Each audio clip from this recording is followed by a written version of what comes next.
Hello guys, welcome back to sociology classes. Today our topic is environmental pollution. Okay, BA part 2. तो आज का topic है हमारा पर्यावरण प्रदूषण. ओके, क्या है पर्यावरण प्रदूषण? वर्तमान युग में पर्यावरण प्रदूषण पारिस्थितिकीय अपकर्ष का सबसे प्रमुख कारण है. मानव जीवन के आरंभिक युग में प्राकृतिक घटनाओं में पूर्ण संतुलन बना हुआ था. मानव का पर्यावरण प्रदूषण रहित था. मतलब मानव का जो जीवन था वो पर्यावरण प्रदूषण रहित था. वैज्ञानिक प्रगति के साथ ही जैसे जैसे मनुष्य ने नए नए आविष्कार करके प्रकृति पर विजय पाने और प्राकृतिक दशाओं को अपने अनुकूल बनाने में सफलता प्राप्त करी. Okay,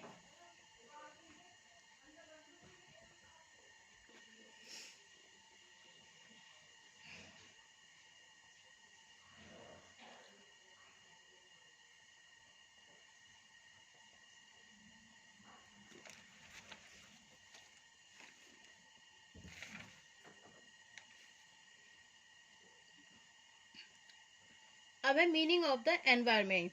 meaning of the environment, पर्यावरण का अर्थ.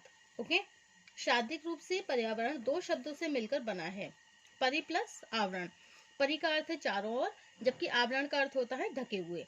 इससे स्पष्ट होता है कि पर्यावरण का तात्पर्य उन सभी प्राकृतिक और सामाजिक दशाओं से है जो एक प्राणी के रूप में जीवन को चारों ओर से घेरे रखती है. ओके, उदाहरण के लिए जल, वायु, भूमि की बनावट, तापमान, ऋतुएं, खनिज पदार्थ, आर्द्रता, विभिन्न जीव, चारों ओर की ध्वनि, उद्योग धंधे, उपयोग में लाई जाने वाली विभिन्न प्रकार की वस्तुएं तथा हमारा संपूर्ण सामाजिक जीवन आदि वे दशाएं हैं जिनसे मानव का जीवन चारों ओर से घिरा रहता है. इस प्रकार इन सभी दशाओं की संयुक्ता को हम मानव का पर्यावरण कहते हैं.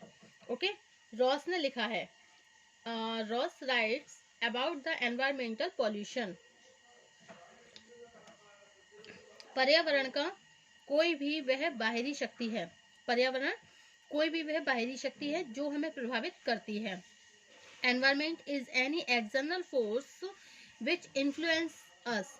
ओके, अब गिस्टवर्ट के अनुसार पर्यावरण का तात्पर्य प्रत्येक उस दशा से है जो किसी तथ्य, वस्तु अथवा मनुष्य के चारों ओर को घेरे रहती है तथा उसे प्रत्यक्ष रूप से प्रभावित करती है. पर्यावरण के प्रभाव को स्पष्ट करते हुए मैकाइवर का कथन है, पर्यावरण जीवन के आरंभ से ही यहाँ तक कि उत्पादक कोष्ठों के समय से ही मानव को प्रभावित करने लगती है. इसका तात्पर्य है एक बच्चा जब गर्भ में होता है उसी समय से उसका पर्यावरण अथवा चारों ओर की दशाएं उसके जीवन को प्रभावित करना आरंभ कर देती हैं. पर्यावरण यद्यपि एक व्यापक अवधारणा है, लेकिन पर्यावरण प्रदूषण के संदर्भ में इसका मुख्य संबंध हमारे वातावरण एटमॉस्फेयर से होता है. वातावरण के जिस हिस्से में मिट्टी, चट्टानें तथा रेत आदि हैं उसे हम स्थल मंडल कहते हैं, मतलब लाइथोस्फीयर कहते हैं. दूसरा हिस्सा वह है जो जल क्षेत्रों अथवा समुद्र के रूप में है. इसे जल मंडल, हाइड्रोस्फीयर कहा जाता है. स्थल मंडल और जल मंडल के ऊपर लगभग 300 किलोमीटर की ऊंचाई तक एक गैसीय वातावरण भी होता है जिसे हम वायुमंडल, एटमॉस्फेयर भी कहते हैं.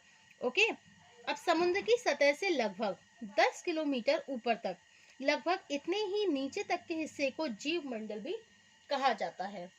ओके, क्योंकि यही वह हिस्सा है जिसमें मनुष्य और विभिन्न प्रकार के जीव जंतु रहते हैं. मानव समुदाय का लगभग 90% भाग समुद्र की सतह से 1.5 किलोमीटर ऊंचाई तक की भूमि पर निवास करता है. स्वाभाविक है कि मानव जीवन को स्थल मंडल, जल मंडल, वायुमंडल का लगभग 2 किलोमीटर ऊंचाई तक का भाग सबसे अधिक प्रभावित करता है. व्यवहारिक रूप से इसी को हम मनुष्य का पर्यावरण कहते हैं. अब नेक्स्ट पॉइंट है हमारा, पर्यावरण प्रदूषण आखिर क्या है? What is environmental pollution? Okay, साधारणतया प्रदूषण का आशय किसी प्रकार की गंदगी अथवा दोष से समझा जाता है। ओके। व्यापक अर्थ में प्रदूषण एक ऐसी दशा है जो पर्यावरण अथवा वातावरण की गंदगी को अपवित्रता का बोध कराती है। साथ ही इसका तात्पर्य प्रकृति के तत्वों के संतुलन में होने वाली कमी से भी है। आज मानव विज्ञान और टेक्नोलॉजी के क्षेत्र में बहुत अधिक प्रगति करके जहां अनेक सफलताएं प्राप्त की हैं, वहीं नई प्रौद्योगिकी के फलस्वरूप स्थापित होने वाले कारखानों, दूसरे यंत्रों के कारण प्राकृतिक साधनों का बुरी तरह दोहन आरंभ हुआ। नई प्रौद्योगिकी के उपयोग के लिए जिन हानिकारक रसायनों, गैसों तथा पदार्थों को प्रयोग में लाया जाता है, उनसे पर्यावरण के प्राकृतिक रूप को हानि होने के साथ साथ जीव जंतुओं और पेड़ पौधों पर भी प्रतिकूल प्रभाव पड़ने लगता है।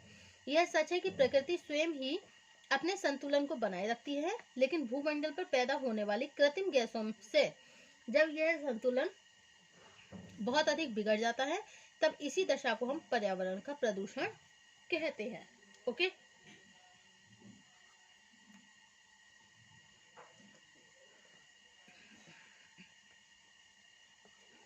इस दृष्टिकोण से यह कहा जा सकता है कि पर्यावरण प्रदूषण एक ऐसी दशा है जिसमें वातावरण का निर्माण करने वाले किसी तत्व की कमी हो जाने से अथवा कुछ हानिकारक तत्वों के बढ़ जाने से मनुष्य तथा उसके लिए लाभदायक प्राकृतिक पदार्थों को हानि पहुंचने लगती है। Okay. Environmental is any external force which influence us. Environmental is any external force which influence us according to E.J. Ross. Ross ने बोला है, रॉस ने क्या कहा है कि पर्यावरण कोई भी वह बाहरी शक्ति है जो हमें प्रभावित करती है। ओके।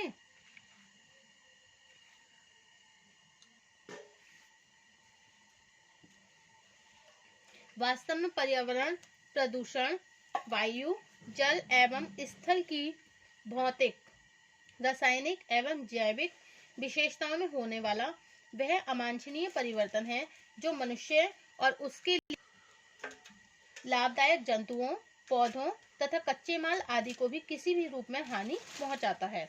इस कथन से स्पष्ट होता है कि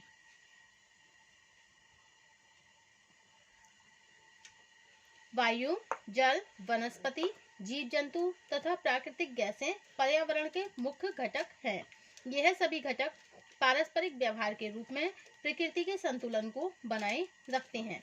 इनमें से किसी भी घटक का उपयोग होने तथा उसके प्राकृतिक रूप में बहुत अधिक परिवर्तन हो जाने से प्राकृतिक पर्यावरण का संतुलन बिगड़ने लगता है।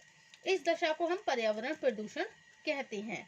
जिन कारणों अथवा दशाओं के प्रभाव से पर्यावरण में प्रदूषण उत्पन्न होता है, उन्हें हम प्रदूषक, पॉल्यूटेंट्स कहते हैं। उदाहरण के लिए विषाक्त धूल के कण, कार्बन युक्त धुआं, विभिन्न प्रकार की गैसें, जल में दुर्गंध युक्त पदार्थों की मिलावट, ऊर्जा के कृत्रिम साधन। ओके। तथा विभिन्न प्रकार के रसायन वे प्रमुख प्रदूषक हैं जो पर्यावरण प्रदूषण उत्पन्न करते हैं। आज उद्योगों के अनियंत्रित विकास के फलस्वरूप कारखानों के गंदे पदार्थ नदियों में छोड़े जा रहे हैं। औद्योगिक उत्पादन से निकलने वाली गैसें वायुमंडल को दूषित कर रही हैं। वृक्षों के मनमाने कटान से वायुमंडल का संतुलन बिगड़ रहा है। मशीनों और वाहनों से उत्पन्न होने वाले शोर से मानव और दूसरे जीवों को भी क्षति हो रही है। ओके। विभिन्न प्रकार के रसायन वे प्रमुख प्रदूषक हैं जो पर्यावरण प्रदूषण उत्पन्न करते हैं। आज उद्योगों के अनियंत्रित विकास के फलस्वरूप कारखानों के गंदे पदार्थ नदियों में छोड़े जा रहे हैं। औद्योगिक उत्पादन से निकलने वाली गैसें वायुमंडल को दूषित कर रही हैं। वृक्षों के मनमानी कटान से वायुमंडल का संतुलन बिगड़ रहा है। मशीनों और वाहनों से उत्पन्न होने वाले शोर से मानव और दूसरे जीवों को भी क्षति हो रही है। कीटनाशक दवाइयां और रासायनिक उर्वरकों से रेडियोधर्मी प्रदूषण बढ़ता जा रहा है। स्पष्ट है कि विभिन्न दशाओं के प्रभाव से प्रकृति के संतुलन में होने वाली हानि को ही पर्यावरण प्रदूषण कहा जाता है। ओके,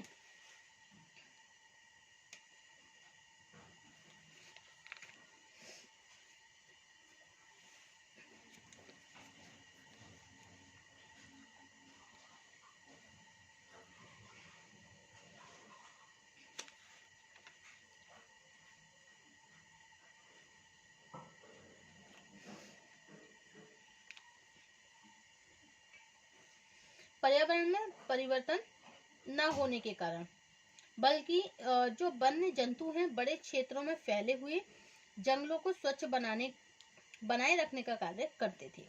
उनकी संख्या में कमी होने से भी पर्यावरण में प्रदूषण फैलने लगा।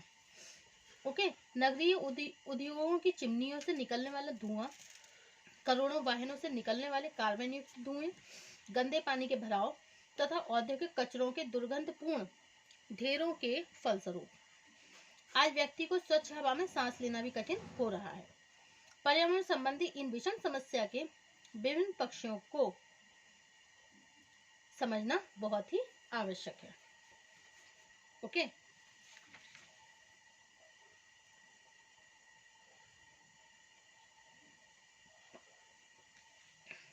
कीटनाशक दवाइयां और रासायनिक उर्वरकों से रेडियोधर्मी प्रदूषण भी बढ़ता जा रहा है। स्पष्ट है कि विभिन्न दशाओं के प्रभाव से प्रकृति के संतुलन में होने वाली हानि को ही पर्यावरण प्रदूषण कहा जाता है। कल का टॉपिक होगा, नेक्स्ट टॉपिक होगा हमारा नेक्स्ट डे का पर्यावरण प्रदूषण के प्रकार, types of environmental pollution. Thank you for watching my YouTube channel. Thank you so much.